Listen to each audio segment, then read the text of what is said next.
अस्सलामुअलैकुम दोस्तों, उम्मीद है आप सब खैरियत से होंगे। और अगर आज आप मेरी ये वीडियो देखने के लिए आए हैं तो यकीनन आप भी उसी मसले से गुजर रहे हैं जिससे तकरीबन पाकिस्तान का हर तीसरा बंदा गुजरता है, यानी कि वेट लूज करना। हर तरफ कीटो, डिटॉक्स, इंटरमिटेंट फास्टिंग और फैट बर्नर पिल्स का शोर है।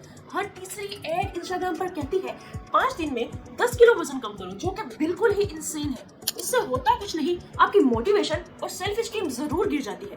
मैं हूं अफीफा, एक प्रोफेशनल फार्मासिस्ट, लेकिन इस वीडियो में मैं आपके साथ कोई भी मेडिसिन के नाम शेयर नहीं करूंगी, बल्कि मैं शेयर करूंगी रियल साइंस बैक्ड फैक्ट्स और प्रूवन वेट लॉस स्ट्रेटजीज, जिससे हजारों लोगों ने अपना वजन कम किया बिना लूज स्किन, क्रैश डाइट और वेट रीगेन के। और इस वीडियो के एंड में मैं शेयर करूंगी एक pharmacist driven weight lose plan, जिसको फॉलो करके आप अपना वेट लूज कर सकते हैं। और ये प्लान कोई भी अनरियलिस्टिक प्रॉमिसेस नहीं करेगा, बल्कि ये आपको देगा रियल रिजल्ट्स। तो चलिए डीकोड करते हैं इस मसले को फार्मासिस्ट के इंसाइट के साथ। इस वीडियो में मैं आपके साथ शेयर करूंगी 5 points: science behind fat, why diets fail and psychology of weight loss, scientifically proven weight loss strategies, और फोर्थ पे pharmacist driven weight loss plan. And में मैं शेयर करूंगी आपके साथ वो कॉमन मिस्टेक्स जिसकी वजह से आप अपना वजन कम नहीं कर पाते। तो सबसे पहले ये समझ लो कि फैट आखिर होता क्या है और बनता कैसे है। फैट आपका दुश्मन नहीं है, बल्कि आप उसको अपना दुश्मन बना लेते हो। वो आपकी बॉडी का बैकअप बैटरी सिस्टम है। जब भी आपकी बॉडी में कैलोरीज ज्यादा होती है तो बॉडी उसको एज अ फैट स्टोर कर लेती है। ये हो सकता है कि फ्यूचर में भूख लगे तो हम इस फैट को बर्न करके एनर्जी प्रोवाइड करें, लेकिन हमारी जिंदगी में फ्यूचर की भूख आती ही नहीं। जैसे ही हमें भूख लगती है, हम बहुत सारे पिज्जा, कोक और फ्राइज को ऑर्डर कर लेते हैं, जिसकी वजह से जो प्रीवियसली स्टोर्ड फैट होता है वो एज अ फैट ही पड़ा रहता है और होता है वेट गेन। तो अगर हम इसको सिंपल मैथ के फॉर्मूला पर देखें तो जब भी कैलोरीज इनपुट ज्यादा होती है कैलोरीज आउटपुट के, तो होता है वेट गेन। और जब कैलोरीज आउटपुट यानी कि कैलोरीज बर्न ज्यादा होंगी और इनटेक कम होगा तो होगा फैट बर्न और वेट लूज। लेकिन सिंपल मैथ पर वेट लूज डिपेंड नहीं करता, इसके साथ और भी बहुत से फैक्टर्स एसोसिएटेड होते हैं, जैसे कि sleep, stress, hormones and metabolic rate and lastly the gut health. इन 3 हार्मोन्स का जानना आपके लिए बहुत ज्यादा जरूरी है और इनको बहुत ही सिंपली एक्सप्लेन करूंगी। सबसे पहले इंसुलिन। इंसुलिन एक फैट स्टोरेज हार्मोन है, यानी कि जब भी इंसुलिन रिलीज होगी वो फैट को स्टोर करवाएगी। जब भी आप कुछ खाते हो, स्पेशली कार्ब्स, तो आपकी इंसुलिन रिलीज होती है। जब आप ज्यादा खाओगे तो ज्यादा इंसुलिन रिलीज होगी और ज्यादा फैट को स्टोर करवाएगी। Secondly cortisol. कोर्टिसोल एक स्ट्रेस हार्मोन है। जब भी आपको स्ट्रेस होता है तो कोर्टिसोल रिलीज होता है और ये आपके टमी एरिया में फैट्स को स्टोर करवाता है। Thirdly leptin and ghrelin. ये दोनों भूख और फुलनेस को कंट्रोल करते हैं और कम नींद और अल्ट्रा प्रोसेस्ड फूड इनके लेवल को बढ़ाते हैं। चलो अब थोड़ी सी हार्श रियलिटी पे बात करते हैं कि आखिर डाइट्स फेल क्यों होती हैं। 95% लोग जो कि क्रैश डाइट करते हैं वो 1 से 2 साल में सारा का सारा वजन रीगेन कर लेते हैं। लेकिन ऐसा क्यों होता है? जब आप सडनली बॉडी को स्टारवेशन मोड पे ले जाते हो तो बॉडी को लगता है कि फेमीन है और वो एनर्जी को सेव करने के लिए मेटाबॉलिज्म को बहुत स्लो कर देती है, जिसकी वजह से जब आप नॉर्मल खाते पीते भी हो तो आपके स्लो मेटाबॉलिज्म की वजह से आपका वजन वापस गेन हो जाता है। सेकेंडली वो एनर्जी के लिए आपके मसल्स को तोड़ने लगती है, जिसकी वजह से आप बहुत ज्यादा वीक हो जाते हो। थर्डली आपके ब्रेन को ग्लूकोज नहीं मिलता तो आपकी क्रेविंग्स बहुत ज्यादा बढ़ जाती हैं। आप थकन महसूस करते हो, इरिटेबिलिटी और स्ट्रेस होने लगता है, क्योंकि सेरोटोनिन का लेवल भी बहुत कम हो जाता है। द बिगेस्ट लूजर कंटेस्टेंट की स्टडी के मुताबिक जिन लोगों ने सबसे ज्यादा वजन कम किया था उन तमाम ने 1 से 2 साल के अंदर सारा वजन गेन कर लिया, क्योंकि उनका मेटाबॉलिज्म बहुत स्लो हो गया था। नेक्स्ट हमारा मोस्ट इंपोर्टेंट पॉइंट है scientifically proven weight lose strategies. इसमें मैं आपके साथ 5 चीजें शेयर करूंगी, जिसमें से अगर आप 1 या 2 भी फॉलो कर लें तो आपका वेट लूज हो सकता है। सबसे पहले है intermittent fasting. Intermittent fasting scientifically proven है और हर बॉडी टाइप पर काम करता है। ये कोई भी डाइट नहीं है, बल्कि सिर्फ ये एक ईटिंग शेड्यूल है जिसमें आपको 8 घंटे खाना और 16 घंटे फास्टिंग करनी होती है। और ये बहुत ही ज्यादा सिंपल है कि अगर आप सुबह 12 बजे से रात 8 बजे तक खाएं और रात को 8 बजे से लेकर अगली सुबह 12 बजे तक कुछ भी ना खाएं तो आपका वेट लूज हो सकता है।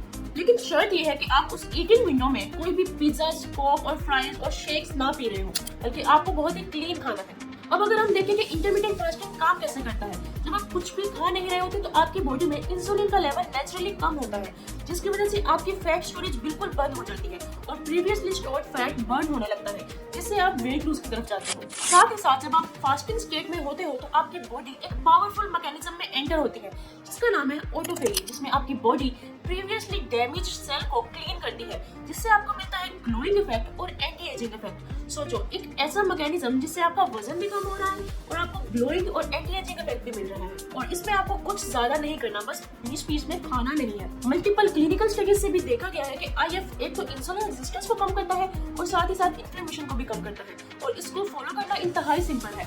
जरूरी नहीं कि आप 18 या 16 घंटे की फास्टिंग करो और फिर 8 या 6 घंटे खाओ, बल्कि आप इसको स्लोली और ग्रेजुअली इंप्रूव कर सकते हो। स्टार्ट करो 12 घंटे खाने से और 12 घंटे फास्टिंग से। इसमें आपको कोई भी ज्यादा एक्सरसाइज करने की भी जरूरत नहीं है, आप सिर्फ इंटरमिटेंट फास्टिंग को फॉलो करके ही अपना वेट लूज कर सकते हो। अब बात करते हैं उस चीज की जिसको लोग सबसे ज्यादा अंडर एस्टिमेट करते हैं, लेकिन वो वेट लूज करने में एक बहुत बड़ा गेम चेंजर है, यानी कि स्ट्रेंथ ट्रेनिंग। लेकिन इसका मतलब ये नहीं कि आपको बॉडी बिल्डर बनना है या फिर जिम ज्वाइन करनी है। लोग कहते हैं कि आप कार्डियो करो, यानी कि भागो, ट्रेडमिल चलाओ या फिर जुम्बा करो, लेकिन कार्डियो सिर्फ उस वक्त वेट लूज करता है जब आप वो एक्चुअली कर रहे होते हो, तब आपकी कैलोरीज बर्न होती हैं।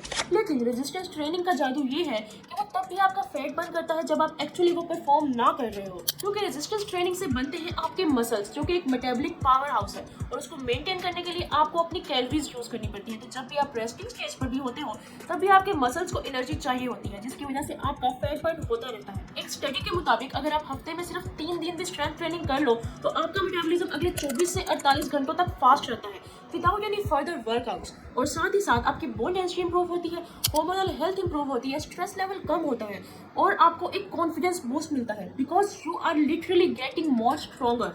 और ये मत सोचो कि आपको कोई जिम इक्विपमेंट चाहिए। घर में भी अगर आपके पास डंबल्स हैं या फिर रेजिस्टेंस बैंड्स, या अगर कुछ भी नहीं तो पुशअप्स या स्क्वाट्स के जरिए भी आप अपने मसल्स बना सकते हो।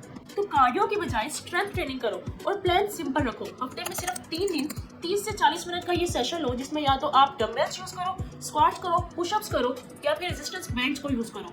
नेक्स्ट मोस्ट इंपोर्टेंट चीज जो कि अक्सर लोग भूल जाते हैं वो है प्रोटीन। अब प्रोटीन को खाने से आपका पेट एक तो जल्दी भरेगा और दूसरा ज्यादा देर तक भरेगा। अगर आप सुबह नाश्ते में 2 पराठे खाते हो तो उसकी बजाय 2 अंडे और 1 बाउल दाल का खा के देखो, आपका पेट ज्यादा देर तक भरा रहेगा। और साथ ही साथ प्रोटीन से मिलता है आपकी बॉडी को थर्मिक इफेक्ट, यानी कि प्रोटीन को डाइजेस्ट करने के लिए बॉडी को एक्स्ट्रा मेहनत करनी पड़ती है। जब कार्ब्स को डाइजेस्ट करना होता है तो बॉडी जो एनर्जी यूज करती है उससे 2 टाइम ज्यादा एनर्जी यूज होती है प्रोटीन को डाइजेस्ट करने में। तो ये एक विन विन सिचुएशन होती है, एक तो आपकी अपनी कैलोरीज बर्न हो रही होती है, दूसरा मेटाबॉलिज्म में मजीद कैलोरीज यूज हो रही है। तो ये एक विन विन सिचुएशन है। जब आप कैलोरीज को कम करते हो लेकिन आप प्रोटीन को नहीं बढ़ाते तो आपकी बॉडी फैट्स के साथ साथ मसल्स को भी तोड़ने लगती है, जिसकी वजह से आपकी स्किन लूज, टायर्ड और फ्लैबी नजर आने लगती है। इसीलिए लोग कहते हैं कि वजन तो कम हो गया लेकिन स्ट्रेंथ भी सारी चली गई। वो होता है प्रोटीन की कमी से। नेक्स्ट इंपॉर्टेंट बात ये है कि आखिर प्रोटीन डेली कितनी लेनी चाहिए। तो 1.2 to 1.5 ग्राम पर केजी ऑफ बॉडी वेट, यानी अगर आपका वेट 70 केजी है तो आपको 90 to 100 gram per day required है प्रोटीन। और ये आप चिकन, दाल, पनीर, योगर्ट, या फिर अगर आपकी डाइट से प्रोटीन पूरी नहीं हो रही तो आप प्रोटीन पाउडर से भी इसको पूरा कर सकते हो। और एक प्रो टिप है कि आप अपने हर मील में, यानी कि लंच, ब्रेकफास्ट और डिनर में थोड़ी थोड़ी प्रोटीन ऐड करो ताकि आपकी बॉडी को कांस्टेंट सप्लाई मिलता रहे। नेक्स्ट मोस्ट इंपोर्टेंट चीज जो कि सबसे ज्यादा अंडररेटेड है quality sleep and stress management. आप डेली एक्सरसाइज करो, जिम जाओ, डाइट परफेक्ट रखो, लेकिन नींद 5 से 6 घंटे की, तो आपका सिस्टम डिफॉल्ट पर चला जाता है। जब आप सो रहे होते हो तो आपकी बॉडी बहुत इंपॉर्टेंट रोल्स प्ले करती है, जैसे कि वो हार्मोन्स को रेगुलेट करती है, ब्रेन डिटॉक्स करती है, मसल्स रिपेयर करती है और फैट को बर्न करती है। लेकिन अगर आप 5 से 6 घंटे सोते हो तो आप एक इमरजेंसी मोड में रहते हो। इससे होता यह है कि आपके स्ट्रेस हार्मोन्स रिलीज होते हैं जो कि है कोर्टिसोल। तो कोर्टिसोल रिलीज होता है तो ये आपके टमी एरिया में फैट्स को स्टोर करवाता है, और इसके साथ ही साथ लेप्टिन और ग्रेलिन हार्मोन्स के लेवल भी खराब हो जाते हैं। ग्रेलिन हार्मोन भूख लगवाता है, इसका लेवल बढ़ जाता है, और लेप्टिन हार्मोन जो कि फुलनेस का इंडिकेटर है, इसका लेवल कम हो जाता है। तो रिजल्ट ये होता है कि आप बस खाते रहते हो। तो अगर आप रात में नेटफ्लिक्स देखते हो और सुबह 7 बजे उठकर जिम कर रहे हो तो इससे कोई भी फायदा नहीं होगा, बल्कि सिर्फ आपका हार्मोनल लेवल डैमेज हो जाएगा। तो सिर्फ कैलोरीज को ट्रैक नहीं करो बल्कि अपने स्ट्रेस को ट्रैक भी करो और मैनेज भी करो। रोज सोने से 1 घंटा पहले स्क्रीन को ऑफ कर दो, ग्रेटिट्यूड प्रैक्टिस करो, प्रेयर करो या फिर डीप ब्रीदिंग करो, नेचर में ज्यादा से ज्यादा टाइम स्पेंड करो, मैग्नीशियम या फिर क्रोमामाइल टी का यूज करो, और एंड पर माइंडफुलनेस या फिर डिजिटल डिटॉक्स, यानी कि आप 30 मिनट से 3 घंटे तक अपने सोशल मीडिया और फोन से ब्रेक लो। इससे आपका स्ट्रेस का लेवल बहुत हद तक कम हो जाएगा। अब लास्ट इंपॉर्टेंट पॉइंट जिसको लोग समझने में गलती करते हैं वो है भूखे रहना और फैट डाइट्स को फॉलो करना।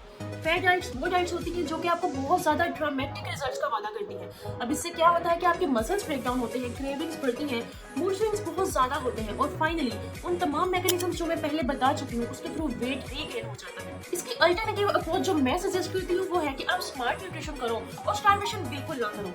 रियल फूड्स की इंटेक करो और फेक फूड्स को टोटली अवॉइड करो। अब रियल फूड्स वो है जो कि आपके दादा दादी और नाना नानी खाते थे, जैसे कि सब्जियां, दालें, फल, फ्रूट्स, चावल एक्सेट्रा। अब ये तमाम फूड बहुत ज्यादा माइक्रो न्यूट्रिएंट्स और फाइबर से भरपूर है और फाइबर खाने से आपको भूख देर से लगेगी और आपका खाना भी देर से हजम होगा। क्योंकि फाइबर टाइम लेता है डाइजेस्ट होने में, तो अपने हर मील के अंदर फाइबर का इंटेक लाजमी करें, बेशक थोड़ा ही सही, ताकि आपकी डाइजेशन इंप्रूव हो और आपका वेट लॉस कंसिस्टेंट हो जाए। इसके साथ ही अल्ट्रा प्रोसेस्ड फूड जैसे कि कुकीज, चिप्स और पैकेज फूड को बिल्कुल अवॉइड करें और अपने पानी के इंटेक को बहुत ज्यादा करें। रोजाना 8 से 10 ग्लास पानी पीना बहुत जरूरी है और जिस दिन आप एक्सरसाइज करें उस दिन पानी का इंटेक और ज्यादा करें। कभी कभी ऐसा होता है कि हमें प्यास लग रही होती है लेकिन हमारी बॉडी समझती है कि हमें भूख लगी है, तो हम पानी के बजाय खाना खा लेते हैं। तो आप इस चीज को मद्देनजर रखें और पानी ज्यादा से ज्यादा पिएं। स्पेशली खाना खाने से पहले 1 गिलास पानी पिएं ताकि आप खाना कम खा सकें। लेकिन सब कुछ परफेक्ट करना भी जरूरी नहीं। आप इंसान हो, रोबोट नहीं। तो आप 80-20 का रूल फॉलो करो कि आप हफ्ते में 6 दिन बहुत अच्छा खाना खाओ और एक दिन अपने क्रेविंग्स को सेटिस्फाई करने के लिए पिज्जाज या फिर आप फ्राइज खा सकते हैं। अब आप सोच रहे होंगे कि इतना ज्यादा डेटा तो आ गया लेकिन मैं इसको यूज कैसे करूं? तो मैं आपके लिए लाई सबसे पहले फास्टिंग विंडो। अगर हम इसको 14:10 पर डिवाइड करें तो इसका मतलब है हम 14 घंटे फास्टिंग करेंगे और 8 घंटे हम कुछ भी खा पी सकते हैं। अगर हम इसको ऐसे देखें कि सुबह 10 बजे आपने अपना नाश्ता किया तो आप 10 बजे से लेकर रात 8 बजे तक कुछ भी नहीं, सिर्फ घर का पका हुआ अच्छा खाना ही खा सकते हैं और उसके बाद आपको सिर्फ ब्लैक कॉफी, पानी या फिर हर्बल टी यूज कर सकते हैं और नेक्स्ट मील अगली सुबह 10 बजे। सेकेंडली, अगर हम प्रोटीन टारगेट की बात करें तो डेली 1.2 ग्राम पर KG of body weight required होता है। तो अगर आपका वेट 70 केजी है तो आपको अप्रोक्सीमेटली 84 ग्राम्स प्रोटीन डेली लेना है। अब अगर हम इसको पोर्शंस में डिवाइड करें, breakfast 20 grams, lunch 30 grams, dinner 25 grams और स्नैक्स 10 ग्राम्स। अब इसके सोर्सेज है एग्स, चिकन, दाल, Greek yogurt, tofu, paneer and whey protein, ताकि आपके फैट्स तो चले जाएं लेकिन मसल्स प्रिजर्व्ड रहे। थर्डली, वर्कआउट करें। दोस्तों, जिम जाना जरूरी नहीं लेकिन अपनी बॉडी को मूवमेंट में रखना बहुत जरूरी है। इसलिए डेली 30 मिनट की ब्रिस्क वॉक करें जिससे आपकी डाइजेशन इंप्रूव होगी और स्ट्रेस लेवल कम होगा। साथ ही साथ आपको रेजिस्टेंस ट्रेनिंग भी करनी है, वो भी हफ्ते में सिर्फ 2 दफा। इसमें आप या तो बॉडी वेट्स करो, डंबल्स, प्लैंक्स, पुशअप्स, स्क्वाट्स या लंजेस, वो आपकी चॉइस है, लेकिन हफ्ते में 2 दफा रेजिस्टेंस ट्रेनिंग करना बहुत ज्यादा जरूरी है। अपने डेली वाटर इंटेक को ट्रैक करें और देखें कि क्या आप 2.5 लीटर्स पानी पीते हैं और साथ ही साथ अपने स्लीप और स्ट्रेस को मैनेज करें। स्लीप मैनेज करने के लिए 7 to 8 आवर्स की डीप स्लीप लें और स्ट्रेस के लिए आउटडोर वॉक, फैमिली के साथ टाइम स्पेंड करना, दोस्तों के साथ टाइम स्पेंड करना और सबसे इंपॉर्टेंट पार्ट डिजिटल डिटॉक्स, यानी कि आप 30 मिनट to 3 आवर्स का सोशल मीडिया ब्रेक लें जिसमें आप कोई भी मोबाइल, इंटरनेट, टीवी वगैरह नहीं देखेंगे, बल्कि आप वो टाइम या तो बुक रीडिंग में लगाएंगे या फिर ग्रेटिट्यूड प्रैक्टिस में लगाएंगे। इस फॉर्मूले को 4 वीक्स फॉलो करके आप खुद देखेंगे कि आपका वेट लूज होगा, आप बहुत एनर्जेटिक फील करेंगे, आपकी स्किन ग्लो करेगी। अब अगर हम कॉमन मिस्टेक्स की बात करें जिसकी वजह से आप अपना वेट लूज नहीं कर पाते, तो सबसे पहले है हर नए दिन एक नया डाइट प्लान फॉलो करना, जबकि वेट लूज करने के लिए कंसिस्टेंसी बहुत ज्यादा जरूरी है। सेकेंडली, हर एक चीज एक ही दिन अपने ऊपर अप्लाई कर लेना और फिर डीमोटिवेट हो जाना, जबकि वेट लूज करने के लिए आपको ये तमाम चीजें ग्रेजुअली अपने ऊपर अप्लाई करनी चाहिए। एंड थर्डली, स्केल के साथ ऑब्सेस होना। स्केल सिर्फ एक टूल है, जबकि मोटिवेशन, कॉन्फिडेंस और सेल्फ स्टीम सबसे ज्यादा जरूरी है। आप परफेक्ट नहीं हो, ना ही हो सकते हो, बल्कि आप कल से बेहतर आज हो सकते हो। सबसे ज्यादा नुकसानदेह पिज्जा नहीं बल्कि सेल्फ नेगेटिव टॉक्स है। तो रियलिस्टिक गोल सेट करो, जैसे कि 2 to 4 kg per month weight lose करना, जिससे आपकी मेटाबॉलिक हेल्थ भी इंप्रूव होगी और आप ये टारगेट इजीली अचीव भी कर सकोगे। अपना सफर दोबारा से शुरू करो, this time with more knowledge and proper strategy. अगर आपको ये वीडियो पसंद आई और कुछ नया सीखने को मिला तो इस वीडियो को जरूर लाइक करो और कमेंट्स में अपनी स्ट्रगल शेयर करो। अगर आप चाहते हो कि मैं एक नई वीडियो लेके आऊँ स्ट्रेस मैनेजमेंट, एंगर मैनेजमेंट या फिर एंजाइटी पर, तो कमेंट में लिखो डिकोड माय स्ट्रेस, एंजाइटी और एंगर। मैं हूँ अफीफा और ये थी एक और डिकोडेड मिस्ट्री। अगली वीडियो में दोबारा मिलते हैं। अल्लाह हाफिज।